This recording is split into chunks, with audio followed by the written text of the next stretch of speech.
Hello guys, new vlog मेरा देखो। ये मेरा नया कंपास देखो। और हम इसको खोलेंगे। देखो गाइस, इसमें इतनी सारी पेंसिल है। देखो ये टेडी बियर वाली, ये सिंपल है और ये भी सिंपल है। इतनी सारी हैं मेरे पास पेंसिल है। देखो और पीछे देखो गाइस, इतना सारा मेरे सामान है।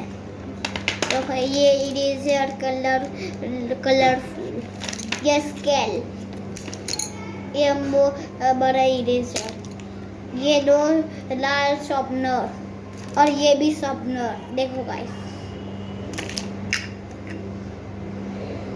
हम पेंसिल के बनाने वाले हैं। शार्पनर करके दिखाया आपको। देखो ये पेंसिल, हम इसको शार्पनर करेंगे। देखो गाइस, ये निकल गया।